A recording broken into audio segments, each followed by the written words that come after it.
معزز سامعین کرام، السلام علیکم ورحمۃ اللہ۔ امید ہے کہ آپ تمامی حضرات بخیر و عافیت ہوں گے۔ اللہ تعالی اپنے حبیب صلی اللہ تعالی علیہ وسلم کے صدقے میں ہر مسلمان کی حفاظت فرمائے، آمین۔ دیکھیے حضرات، ایک سوال آتا ہے کہ محرم الحرام کے مہینے میں شادی بیاہ کرنا منع ہے، کیا یہ صحیح ہے؟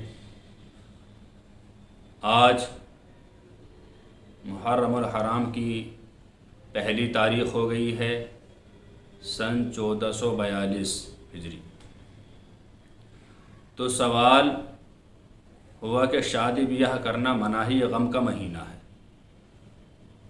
دیکھیے، ایسا غم منانا کہ شادی بیاہ کو ناجائز مان لینا یا گوشت انڈا مچھلی کھانے کو ناجائز مان لینا، یہ ایک دم جہالت کی بات ہے اور شیعہ اور رافضیوں کا طریقہ ہے۔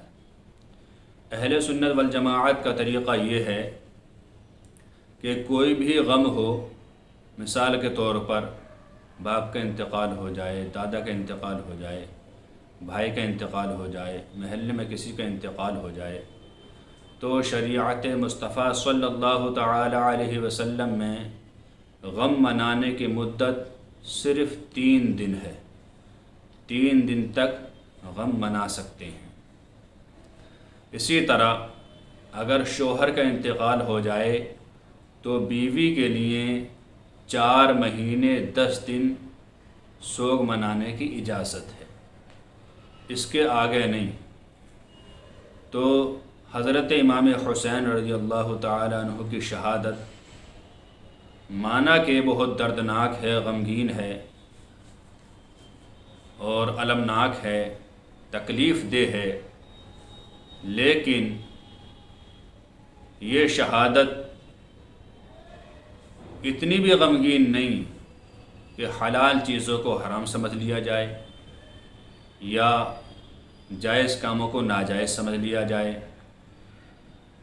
بے شک چاہے وہ محرم الحرام ہو، چاہے کوئی سا مہینہ ہو، کسی مہینے میں شادی بیاہ کرنا منع نہیں ہے، خوشی کی محفلیں سجانا منع نہیں ہے۔ البتہ کوئی بھی خوشی کا کام ہو یا کوئی بھی ایسا کام ہو جس میں خوشی کا اظہار زیادہ ہوتا ہو، تو محرم الحرام کے مہینے میں اسے سادگی سے منا لیا جائے، ناجائز تو نہیں ہے تو جائز۔ اور ایک سوال یہ بھی آیا کہ 10 دن تک انڈا گوشت مچھلی نہیں کھانا چاہیے، ایسا کچھ نہیں ہے۔ اور ایک سوال یہ آتا ہے کہ ان پر فاتح ہو جائے گی، مچھلی پر، انڈے پر۔ دیکھیے، جو چیز کھانا جائز ہے، جو چیز حلال ہے، فاتحہ اس پر بالکل جائز ہے۔ یہ اعتراض جاہلیت کی باتیں ہیں، من گھڑت باتیں ہیں، ان کا اعتبار نہیں کرنا چاہیے۔ اللہ تعالی سے دعا ہے کہ ہمیں صحیح دین سمجھنے کی توفیق عطا